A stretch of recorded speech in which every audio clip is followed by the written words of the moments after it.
पुराणों में लिखित कथाओं के अनुसार महाशिवरात्रि पर भगवान शिव और देवी पार्वती का विवाह हुआ था।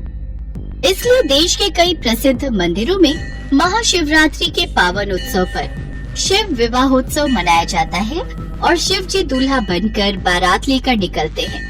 कहते हैं भगवान शिव और माँ पार्वती की शादी बड़ी ही भव्य तरीके से आयोजित हुई थी। भगवान शिव की बारात बहुत ही अद्भुत थी। माँ पार्वती की तरफ से कई सारे उच्च कुलों के राजा महाराजा और शाही रिश्तेदार इस शादी में शामिल हुए, लेकिन शिव जी की ओर से कोई रिश्तेदार नहीं था, क्योंकि भगवान शिव स्वयंभू हैं, इसलिए पूरा संसार ही उनका परिवार है। भगवान शिव तो भोले भाले थे, अब उन्हें कौन बताए कि दूल्हा कैसे तैयार होगा। उन्होंने अपने पूरे शरीर पर भस्म लीप ली और सभी शिवगण तो उन्हें उस रूप में देखते ही आए थे। उन्होंने शिव जी के उस रूप की बहुत प्रशंसा की। शिव जी की बारात निकलनी शुरू हो जाती है।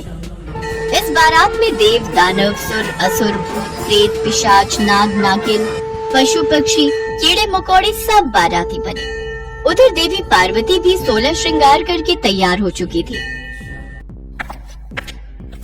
बारात आ गई, बारात आ गई, रानी माँ बारात आ गई। बारात आ गई? पार्वती, मैं तुम्हारे पिताजी के साथ बारात के स्वागत के लिए जा रही हूँ। दामाद जी की आरती भी उतारनी है। तुम सब पार्वती के साथ ही रहना। बारात के स्वागत के लिए सभी महिलाएं आरती की थाल लेकर आईं। भगवान शिव की सासू माँ रानी मैनावती अपने दामाद की आरती उतारने दरवाजे पर पहुँची तो शिव जी का रूप देखकर चकरा गई। ये कैसा दूल्हा है? मेरी फूल सी सुकुमारी कन्या के लिए ये भस्मधारी? इसे देखकर तो मैं भय से कांप रही हूँ। ये कैसी बारात है? भूत, प्रेत, पिशाच मानो पूरी सृष्टि के कीड़े मकोड़े साथ ही चले आए हैं। मैं तो यहाँ एक पल भी नहीं खड़ी रह सकती। मैं इस दूल्हे की आरती कैसे उतारूंगी? नहीं, ये हमारा दामाद नहीं हो सकता। हमारी पुत्री का दूल्हा ऐसा नहीं हो सकता। अब शिवजी तो अपनी लीला दिखा रहे थे।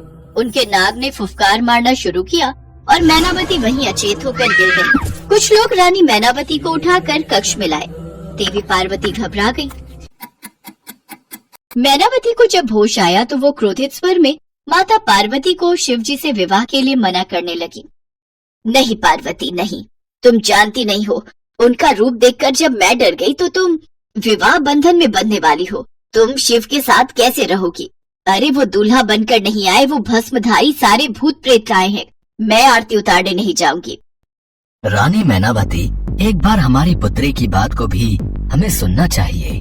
बारात में सभी लोग हमारी प्रतीक्षा कर रहे हैं। आप चिंता मत करो, मैं महादेव को समझाती हूँ। पिताश्री, मुझे बस एक बार महादेव से मिलने की आज्ञा दे दीजिए। मैं उनसे मिलना चाहती हूँ। माँ पिताश्री, आपको शिव उसी रूप में मिलेंगे जैसा आप चाहते हैं।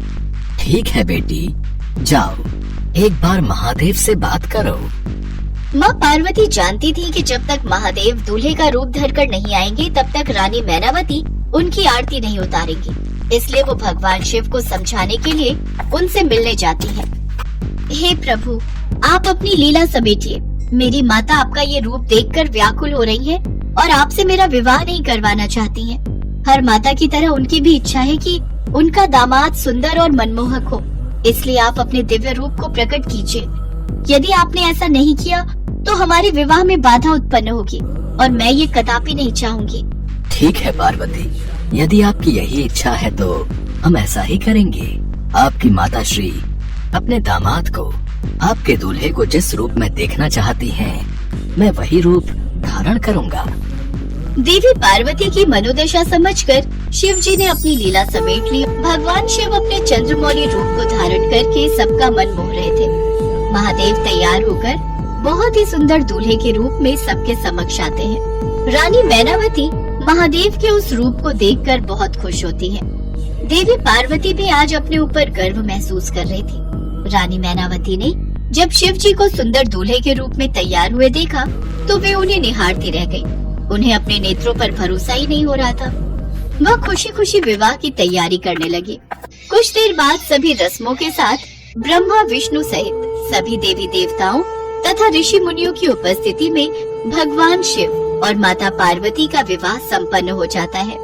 राजा हिमवान रानी मैनावती और समस्त अतिथियों का आशीर्वाद प्राप्त कर देवी पार्वती भगवान शिव के साथ साथ खुशी खुशी अपने ससुराल विदा हो जाती हैं।